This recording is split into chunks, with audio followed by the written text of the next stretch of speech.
My name is Charlotte, and for most of my life, the road was my only home.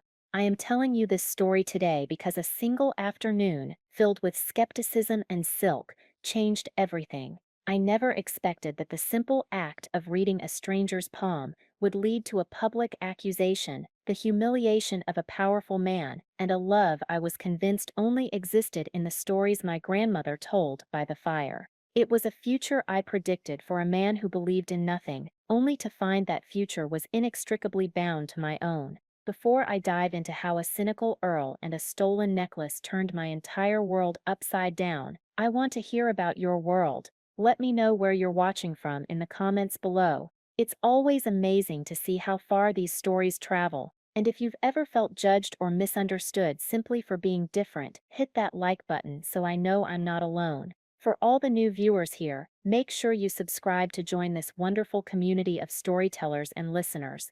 Now let's go back to that sun-drenched market square, where my old life was about to end and my real one was about to begin. The air in the market town of Oakhaven always tasted of sawdust and sweet cider, a stark contrast to the scent of wild herbs and wood smoke that clung to my own clothes. Our caravan, a vibrant ribbon of painted wagons and patient horses, was a temporary island of color against the town's muted tones of stone and slate. For me, Charlotte, this was the rhythm of existence. We arrived with the dawn, bringing with us handcrafted goods, music, and the whispered promise of fortunes told, and we would leave before our welcome wore thin, a lesson etched into the heart of every traveler. My world was one of canvas walls and an open sky, of a family bound not by blood, but by the shared miles and the collective memory of 1,000 campfires. My grandmother, Zora, whose eyes held the wisdom of a woman who had seen the world turn over many times, was the anchor of that family. It was her hands, wrinkled and stained with chamomile, that taught me to read the stories in a person's palm, to listen to the silent language of their heart. She always said it wasn't magic, not really. People carry their histories and their hopes in the lines of their hands. Little bird, she would tell me, her voice a low, comforting hum. You only need to learn how to look. On that particular day, the sun was generous, casting a golden glow over the bustling square. Our stall was tucked between a baker selling honey cakes and a weaver displaying bolts of rough linen. I sat on a low stool, a deck of worn cards laid out on a velvet cloth before me, the scent of lavender and sandalwood from my small brazier mingling with the market's chaos. Men and women of the town would approach, some with genuine curiosity, others with a nervous skepticism, their settled lives momentarily brushing against our transient one. I offered them glimpses, possibilities, affirmations of paths they were already on. It was a delicate dance of intuition and observation. I saw the farmer worried about the coming harvest, the young woman torn between two suitors, the merchant anxious about a risky venture. My role was to give voice to the anxieties and desires they already held. He arrived in the mid-afternoon, when the sun was at its highest and the shadows were at their shortest. He did not come alone. He was being half-dragged, half-persuaded by a younger, foppish man in a garish waistcoat, whose laughter was too loud for the space. But it was the taller man who held my attention. He moved with an innate grace that his clear reluctance couldn't entirely mask. He was dressed in the severe, immaculate tailoring of the aristocracy, a dark riding coat that fit his broad shoulders perfectly, polished boots that had never known mud, and a cravat of pristine white linen. He was handsome, I suppose, in the way a marble statue is handsome, perfectly carved, aesthetically pleasing, but utterly cold. His face was a study in controlled indifference, his jaw set, and his eyes, a startling shade of gray like a winter sky, scanned the vibrant chaos of our camp, with an expression of profound boredom and faint disdain. This was not a man who believed in fortune tellers. This was a man who believed in ledgers and logic, in things he could see and touch. "Come on, Edmund. It will be a lark," the younger man insisted, pushing him toward my table. "Imagine the tales we can tell back in London. The Earl of Blackwood has his fortune told by a mysterious gypsy." The Earl, Edmund, finally sighed.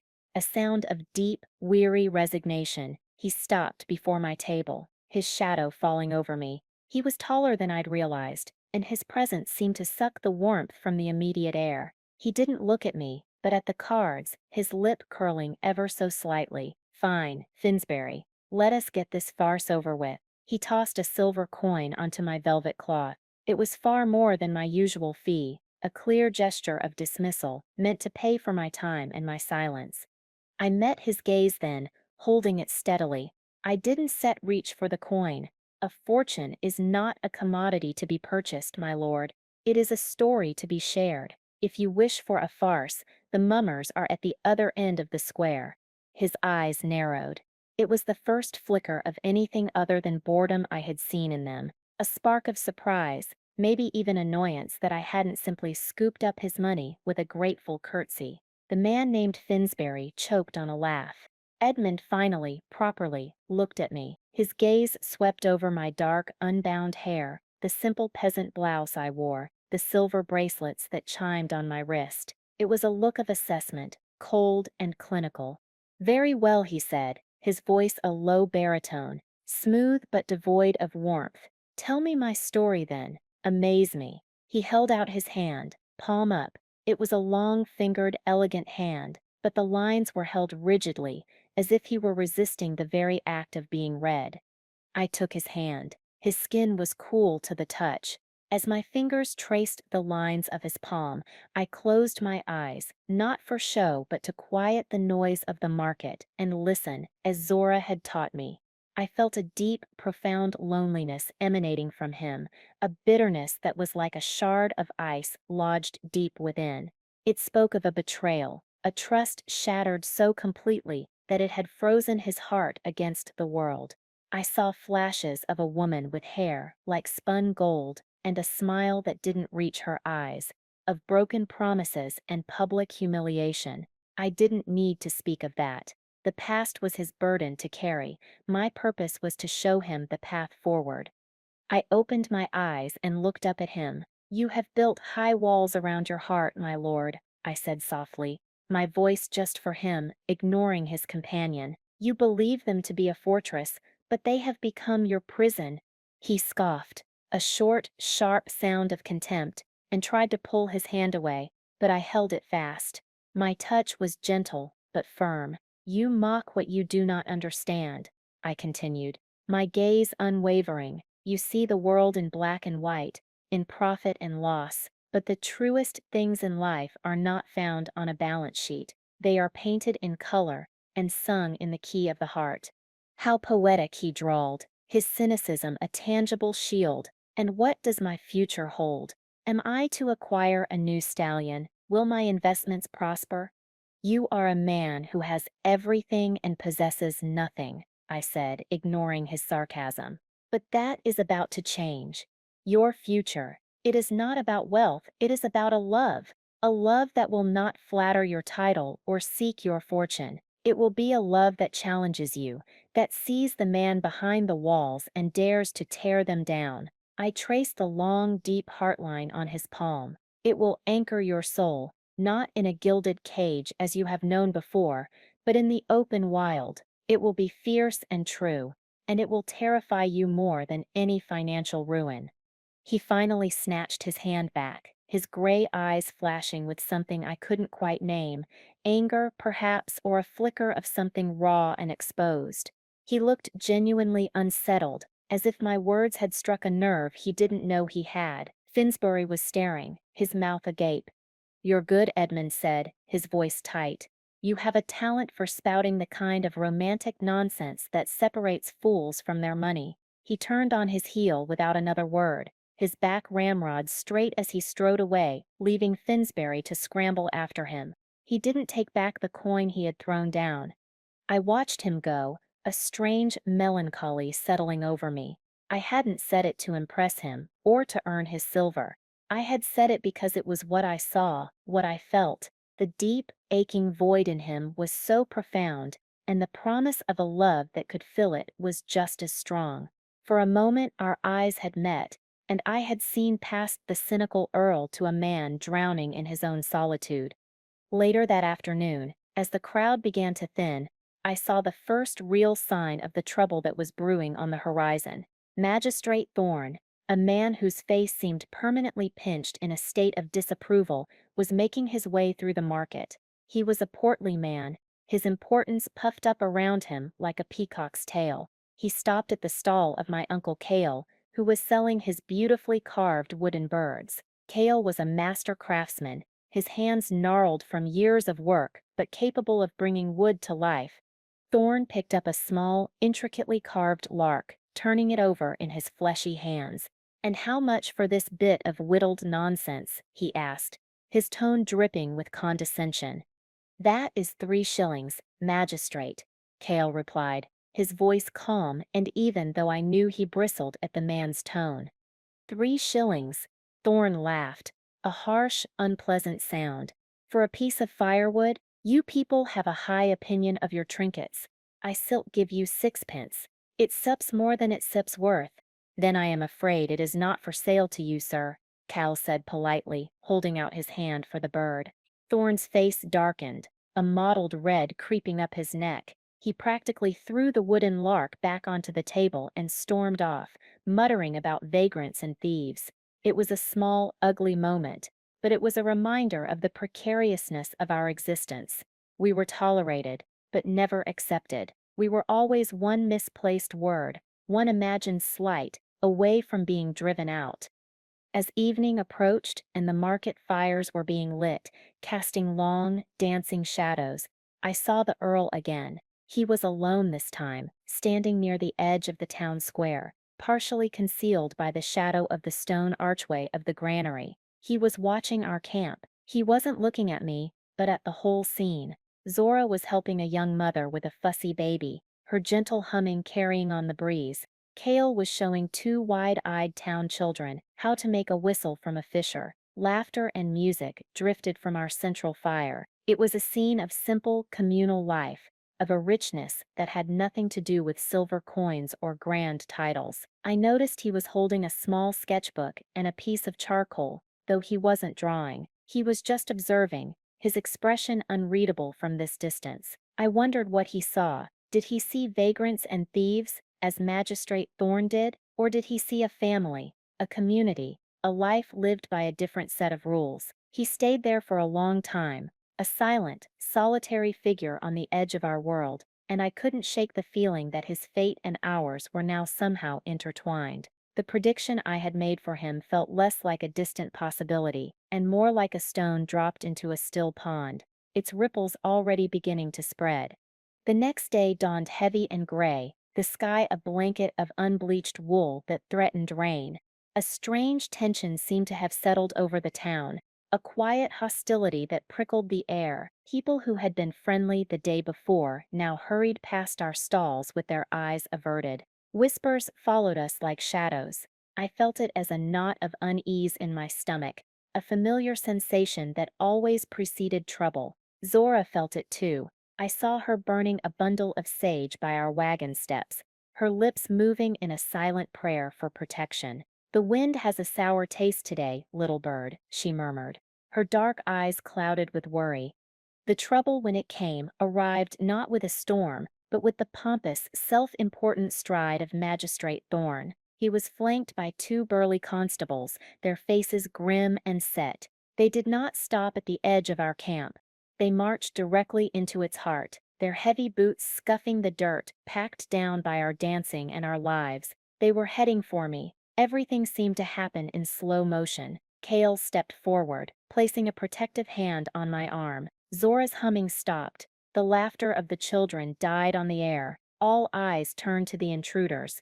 With them was a woman I recognized as Mistress Albright, the wife of a wealthy wool merchant. Her face was a mask of distress, her eyes red-rimmed and darting about nervously, refusing to meet anyone's gaze. She clutched at her throat, where a pale mark on her skin suggested a heavy necklace had recently resided.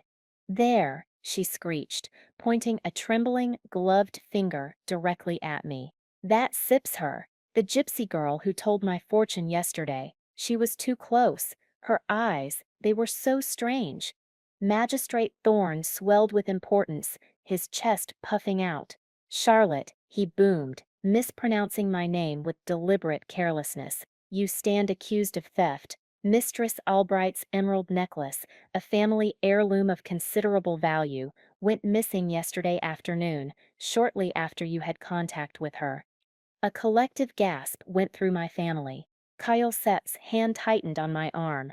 "This is an outrage, magistrate," he said, his voice a low growl. "Charlotte is no thief. You have no proof."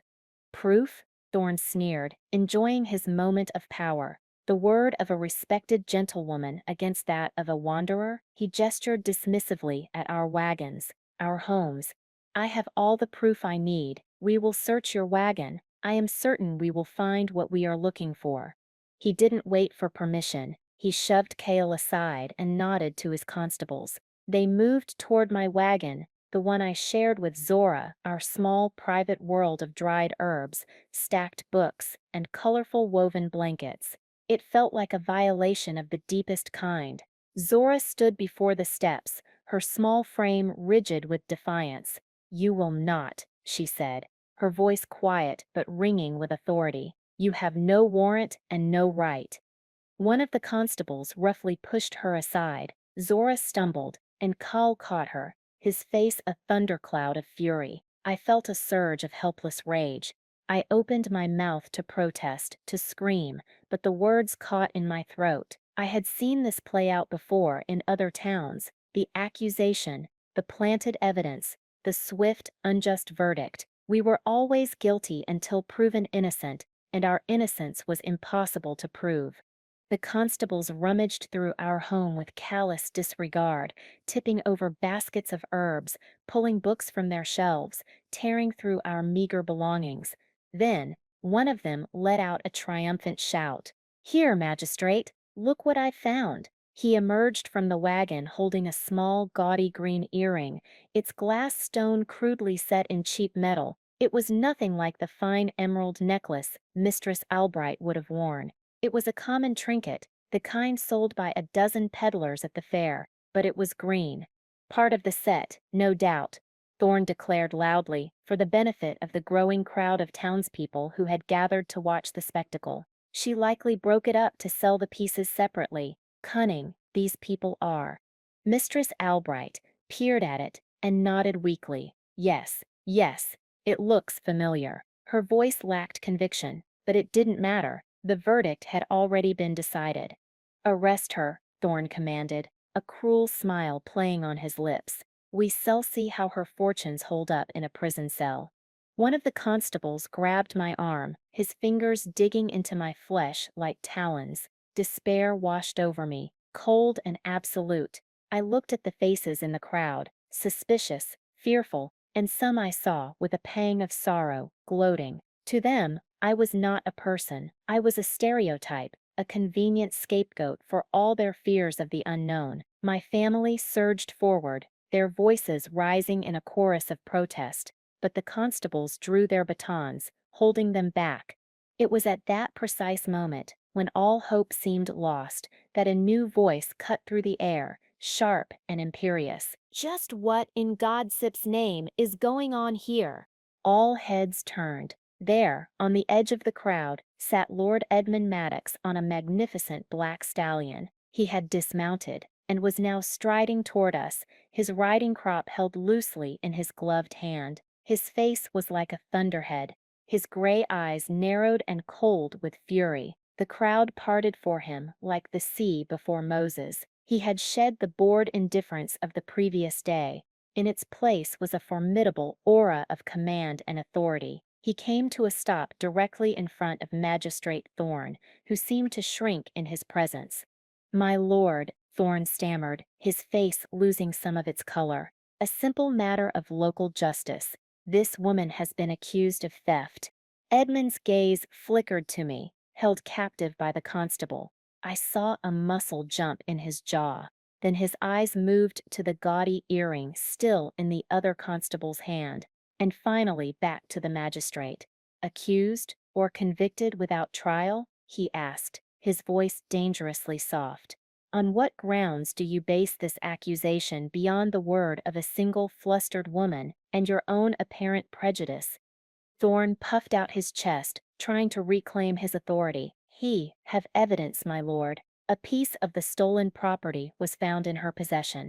Edmund took a step closer, his height advantage making Thorn crane his neck to look up at him. "You call that bauble evidence?" he said with a withering glance at the earring. "I saw a peddler selling 100 like it yesterday, not 20 yards from here. Tell me, magistrate, did you bother to investigate any other possibilities, or did you simply march to the most convenient target?" His voice was laced with contempt. "Did you question Mistress Albright's household staff, her relatives, or does your sense of justice only extend to those without land or title?"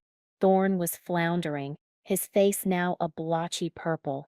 "This is a matter for the local constabulary. Lord Blackwood, it does not concern you." "It concerns me when I see a flagrant abuse of power," Edmund retorted, his voice ringing with an authority that Thorn's could never match. "It concerns me when a man in your position uses his office to bully the defenseless. I find your methods and your conclusion to be remarkably suspect." He turned his steely gaze on me. For a second, I thought I saw a flicker of something other than anger in his eyes, something protective. "I spoke with this young woman yesterday. She struck me as honest." He looked back at Thorn. "More honest than you appear to be, at any rate." The magistrate was speechless. The crowd was murmuring, the tide of their opinion beginning to shift. They feared Thorn, but they revered the Earl. Edmund then did something that stunned everyone, myself most of all. "I will stand as surety for her," he announced, his voice carrying across the entire square. "She will be delivered for any proper, formal inquiry. But she will not spend a moment in your squalid jail cell based on this mockery of an investigation." He looked directly at me. "You will come with me. You will be under my protection at Blackwood Manor until this matter is resolved." The constable's hand fell from my arm as if he'd been burned.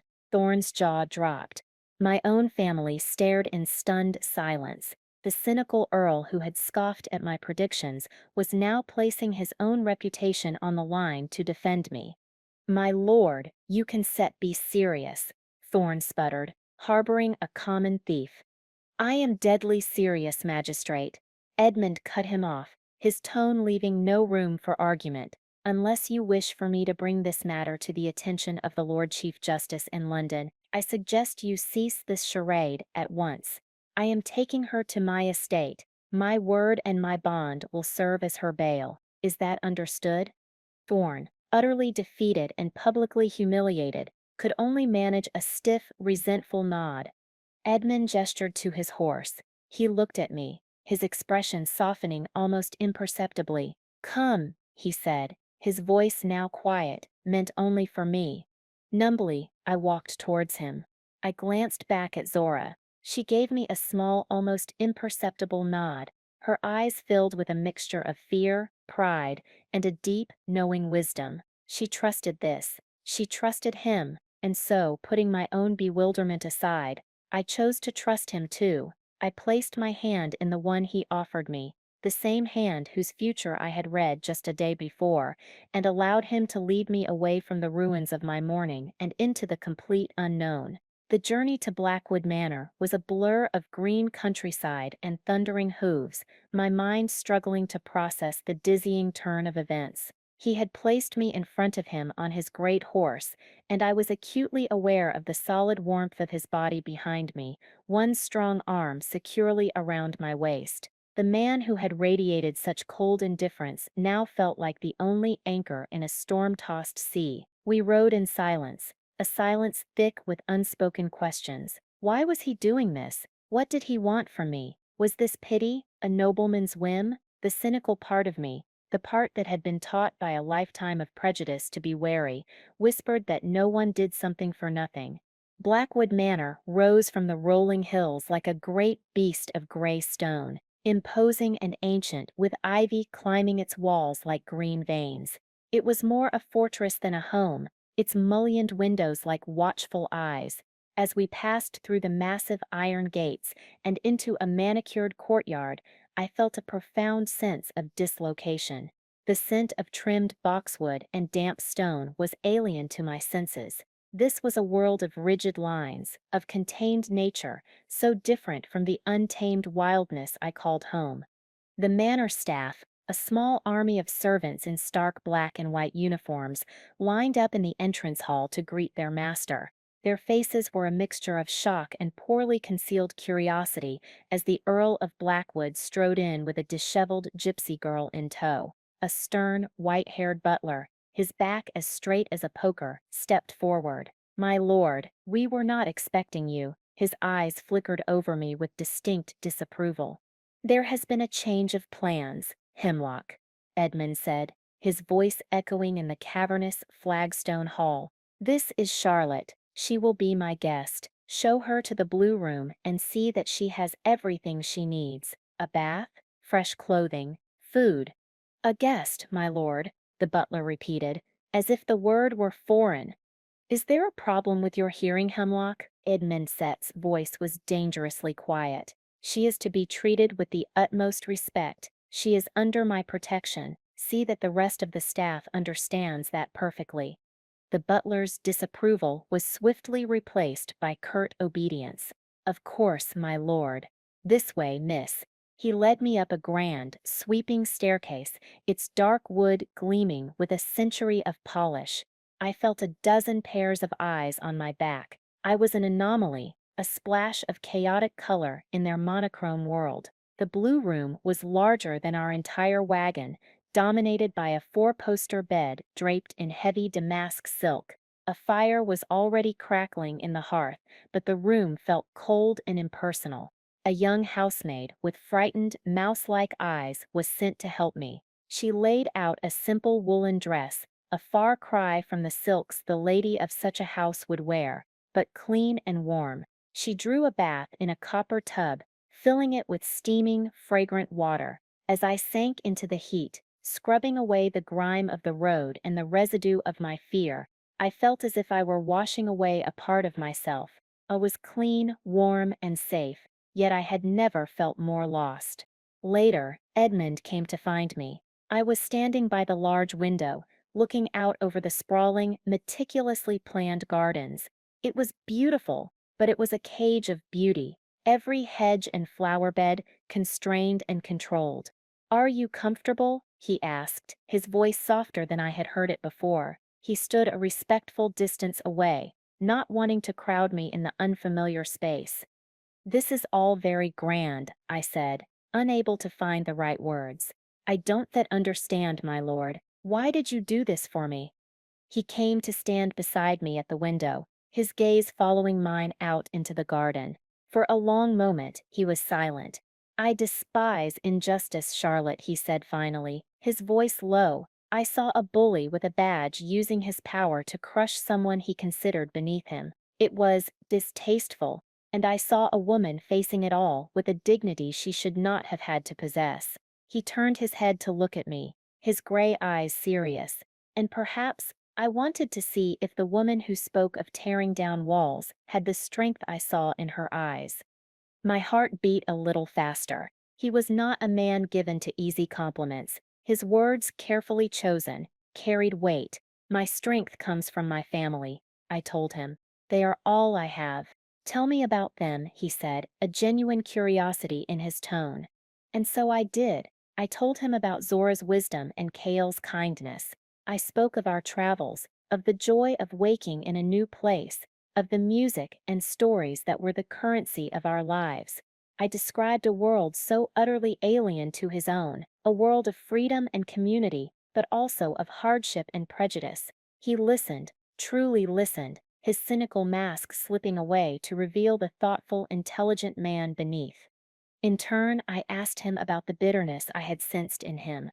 At first he was hesitant, the walls I had spoken of rising back up, but then, with a sigh, he began to speak. He told me of his betrothal to a woman named Lady Isabel. It had been a match of equals, or so he thought. He had allowed himself to love her, to trust her. He had opened his heart completely, and she had betrayed him. She had been carrying on an affair with a penniless but titled duke, and when Edmund's investments in a shipping company had temporarily faltered, she had broken their engagement with brutal public haste, choosing the duke's title over Edmund's supposedly dwindling fortune. The fortune had recovered tenfold, but the damage was done. The betrayal and the public humiliation had soured him on the very idea of love and trust. "She wanted the gilded cage you spoke of," he said, a shadow passing over his features. "She just wanted to ensure the gilding was of the highest quality."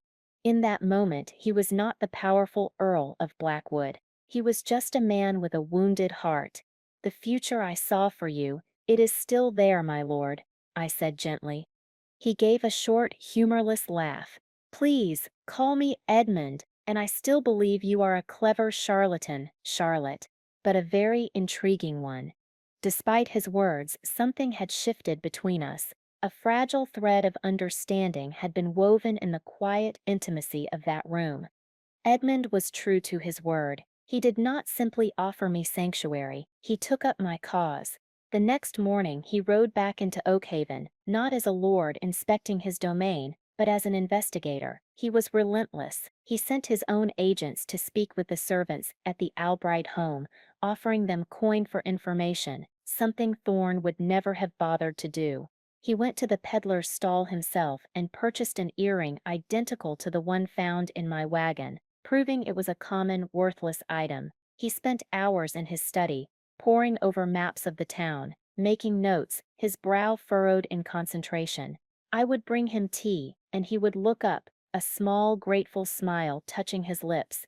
It was strange to see him so consumed, so driven. He was fighting for me, a stranger, with a tenacity that was both baffling and deeply moving.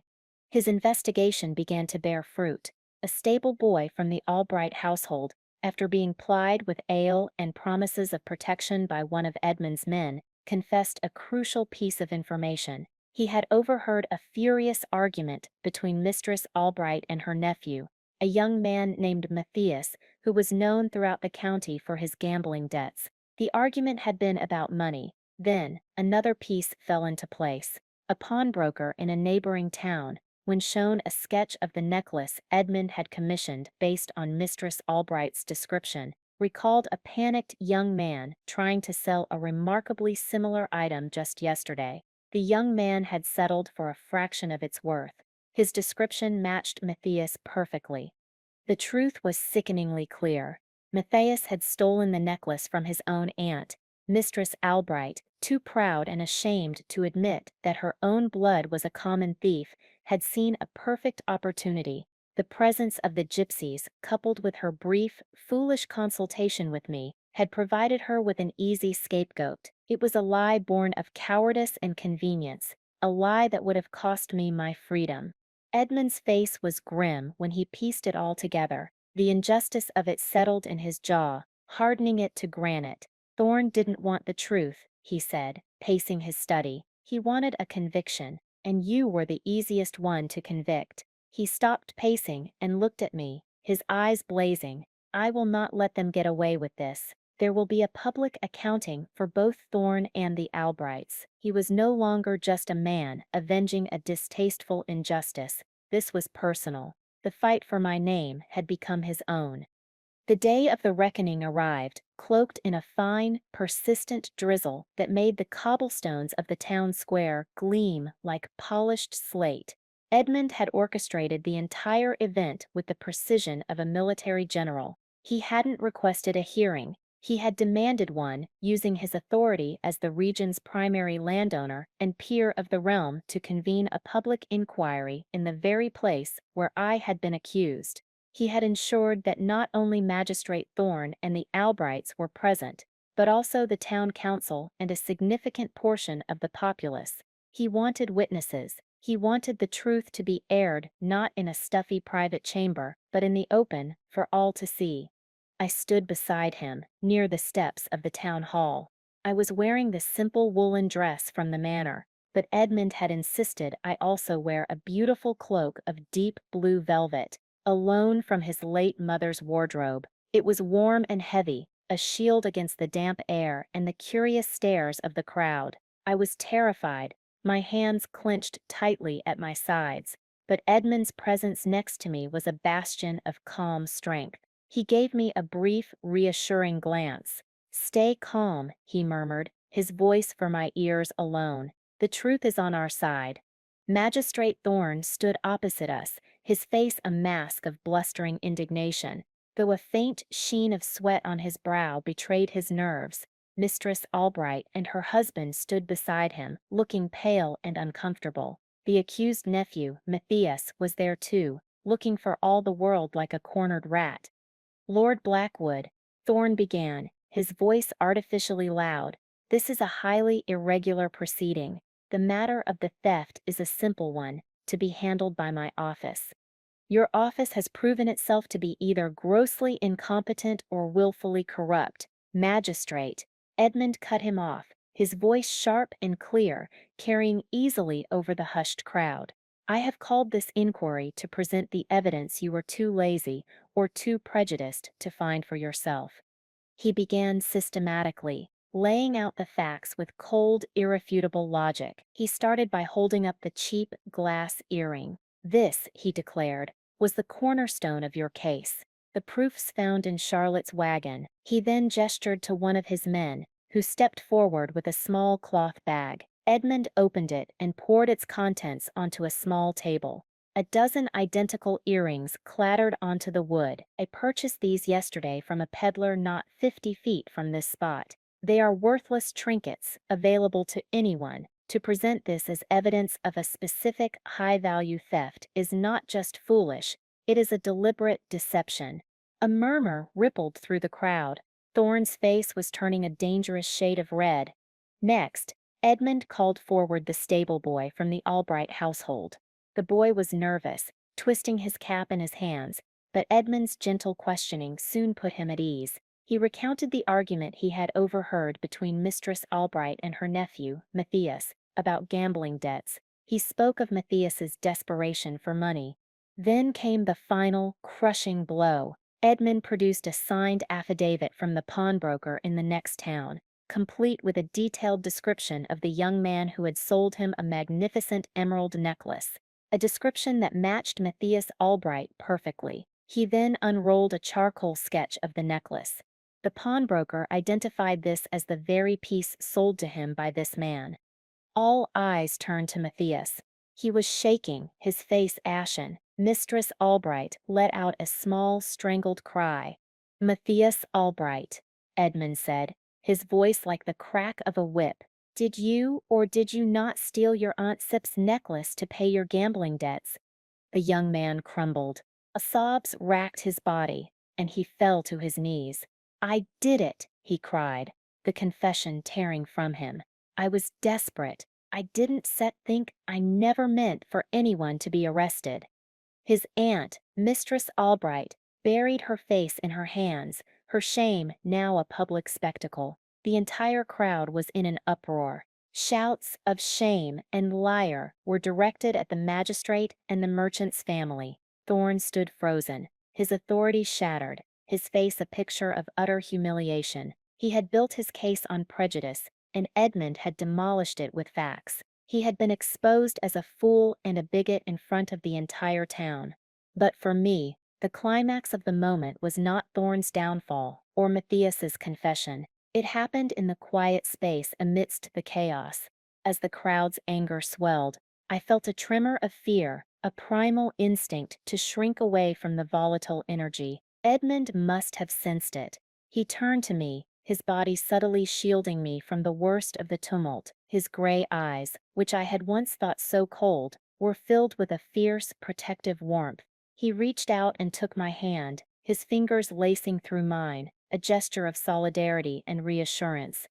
And in that moment, as he stood there, a powerful Earl, defending a gypsy girl against a world of injustice, his hand holding mine as if it were the most natural thing in the world, he had his realization. I saw it happen. I saw it in the sudden widening of his eyes, in the slight parting of his lips. It was a jolt, a flash of lightning that illuminated everything. He was looking at me, but he was seeing something more. He was seeing the woman he was fighting for, the woman whose strength and dignity had captivated him, the woman who had somehow breached the impenetrable walls around his heart. He was falling in love with me, right there in the middle of a public spectacle, surrounded by angry shouts and pouring rain. My own prediction, the one he had so thoroughly mocked, echoed in my mind. A love that will anchor your soul. Not in a gilded cage, but in the open wild. This was it. This chaotic, public, messy confrontation was our open wild. His soul was being anchored not by gentle whispers in a drawing room, but by a righteous battle in a town square. He was fighting for me, and in doing so, he was finding the very thing he had sworn off forever. My heart, which had been pounding with fear, now began to pound with a different, wilder rhythm. The future I had seen for him was unfolding before my very eyes, and I was standing at its very center. He squeezed my hand, a silent acknowledgement passing between us that was more profound than any spoken words. The world could shout and rage around us, but in that shared glance we had found a pocket of impossible, breathtaking stillness.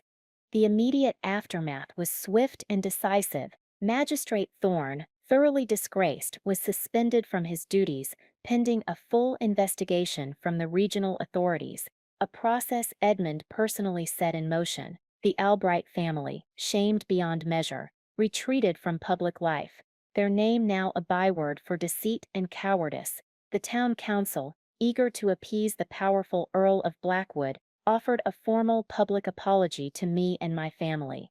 They even granted our caravan an official charter to trade in Oakhaven for the next month, a gesture of goodwill that was as unprecedented as it was welcome. The cloud of suspicion that had followed us for generations had in this one small town momentarily parted. My family welcomed me back with open arms and tears of relief. Zora held my face in her hands, her wise eyes searching mine. "You carry a new light within you, little bird," she said softly. "The Lord's manner did not dim you. It made you brighter." Cale clapped me on the shoulder, his face etched with pride. But amidst the celebration, there was a familiar bittersweet restlessness. The wagons were being checked, the horses reshod. The road was calling to them. Our time in Oakhaven, prolonged though it was still temporary. Their life was motion, and mine had always been tied to that rhythm. Now, for the first time, I felt a painful schism within myself. A part of me longed for the familiar comfort of our wagon, for the scent of the campfire and the sound of Zora's stories under the stars. That was the only life I had ever known, the only family I had ever had. Yet another part of me felt an undeniable pull toward the gray stone manor on the hill, and more specifically, toward the man who resided there. The thought of leaving, of never seeing Edmund again, was a physical ache in my chest, a hollowness that even my family's love couldn't fill. Zora saw the conflict in my eyes. One evening, as we sat by the fire, she took my hand, her thumb tracing the lines on my palm. "The heart is not a simple map, Charlotte," she began, her voice a low murmur. "It has many roads, and sometimes they lead in different directions. You are afraid that to choose one is to lose the other forever." I nodded, unable to speak past the lump in my throat. "We are your roots," she continued, her gaze steady and full of love. "We will always be your roots, but a tree cannot grow if it is afraid to reach for the sun. The Earl, he is your son. He helps you grow in ways we cannot." She squeezed my hand. "A bird is not meant for one branch, little bird, but for the whole sky. You must choose your own sky now, and you must not be afraid to fly." Her words gave me a sense of peace, a permission I didn't know I needed. She was not asking me to choose between my past and my future. She was telling me I could have both. The night before my family was due to depart, Edmund came to our camp. He walked into the circle of firelight, no longer an intruder, but a respected guest. He spoke with Cale, sharing a cup of cider, and listened with rapt attention as Zora recounted a tale from the old country. He belonged here in a way I never would have expected, but his eyes kept finding mine across the flames. Later, when the camp had grown quiet, he found me standing by the edge of the woods, watching the fireflies dance in the darkness. "They're leaving tomorrow," I said, my voice barely a whisper. "I know," he replied, coming to stand beside me. The silence stretched between us, filled with all the things we hadn't said. Finally, he turned to face me. taking both of my hands in his. "Charlotte," he began, his voice thick with an emotion I had never heard from him before. "When you read my fortune, I thought you were a fraud. I thought you were telling me some fanciful tale to earn a coin. I was a fool." He looked down at our joined hands. "I had built my life on a foundation of bitterness and mistrust. I believed I was protecting myself. But you were right. I was a prisoner in a fortress of my own making, and then you came along." He looked up, his gray eyes shining in the moonlight. "These past few days, fighting for you, getting to know you, it has been like waking up after a long, cold winter. You have shown me a world of color, of loyalty, of a strength I couldn't comprehend. When I stood there in the square, defending you, I realized my prediction had come true, in the most absurd, unexpected way possible. I wasn't finding love in a ballroom or through a calculated match. I was finding it in a fight for justice, for you." My heart felt like it would beat its way out of my chest. "I am in love with you, Charlotte," he said, the words raw and honest. "It terrifies me, just as you said it would. But it's the truest thing I have ever felt." He took a deep breath. "I know your life is the road. I know your family is your world. I am not asking you to give that up. I don't want to put you in a gilded cage. God, that's the last thing I want." He brought one of my hands to his lips, pressing a gentle kiss to my knuckles. "I'm asking you to stay, to build a new life with me, one where the gates of Blackwood are always open to your family, where this camp will always have a place to call home, one where we can travel together, not because we have to, but because we want to. I don't want to cage you, Charlotte. I want to be your home, wherever that may be." Tears streamed down my face, tears of joy and relief, and a love so profound it hurt. He saw his future not as an end to my world, but as a merging of two. He wasn't asking me to become a countess. He was asking me to be his partner. He was asking me to be me with him. In that moment, Zora's words echoed in my ears. He was my sun. He was my sky. My choice was clear. The morning of my family's departure was filled with a poignant beauty. The air was crisp and smelled of autumn. There were tears, of course, but they were not tears of sorrow. Zora embraced me in a fierce hug that smelled of wood smoke and chamomile. "Be happy, little bird," she whispered in my ear, "and remember your roots. We will return with the spring." Kalo carved me a small, perfect nightingale, a promise of his return, and a reminder of the songs of my childhood. I watched as the colorful caravan pulled away, a familiar ribbon winding its way down the road, until it was just a speck in the distance. I was not watching my life leave me. I was watching a part of my heart go on a journey, knowing it would return. When I turned, Edmund was there, his hand outstretched. I took it without hesitation, our fingers lacing together. We walked back toward the great stone manor, not as a lord and the gypsy he had rescued, but as two people about to build a home. Our life together became a beautiful tapestry woven from two very different threads. I did not become the traditional Countess of Blackwood. I did not spend my days pouring tea and engaging in idle gossip with the local gentry. Instead, I filled the stoic, silent halls of the manor with life and color. I set up an art studio in a sun-drenched solarium, my canvases capturing the wild landscapes of my travels and the quiet strength of my new life. I planted a garden of wild herbs alongside the manicured roses, their chaotic, fragrant beauty a testament to my own spirit. The staff, initially wary, slowly came to adore the strange, kind woman who treated them with a respect they had never known, who knew their names and the names of their children. Hemlock, the stern butler, was even seen to crack a smile when I taught his young granddaughter how to weave a crown of daisies. Edmund, in turn, began to shed the last vestiges of his cynical armor. I taught him to see the world not as a series of transactions and obligations, but as a place of wonder. We rode out into the countryside not to survey his lands, but to simply watch the sunset paint the clouds in hues of fire and rose. He found a joy in simplicity he never knew existed. He learned the names of the constellations from me, lying on a blanket under a vast star-dusted sky. He had spent his life surrounded by wealth, but I, the girl with nothing, taught him what it was to be truly rich. We defied the rigid expectations of his class. Some of the aristocracy whispered about the Earl and his gypsy countess, but we paid them no mind. Our happiness was our shield. Our love was a quiet rebellion. We traveled, just as he had promised, sometimes in a fine carriage to London, where my forthright honesty and lack of pretension charmed the few who were wise enough to see past my origins, and other times we would simply pack a bag and ride for days with no destination in mind, sleeping under the stars. True to their word, my family returned with the spring. The sight of their colorful wagons rolling up the long, stately drive of Blackwood Manor was one of the most beautiful of my life. The manor grounds were thrown open for a festival of music and dance. The local townspeople, their prejudice long since transformed into a grudging respect and then genuine affection, came to celebrate with us. I watched as Cale showed Edmund how to properly carve a piece of oak. The two men, an earl and a traveler, bent over the wood in shared concentration. I saw Zora sitting in a fine wing-backed chair in the manor's library, a circle of enthralled children at her feet, listening to her ancient stories.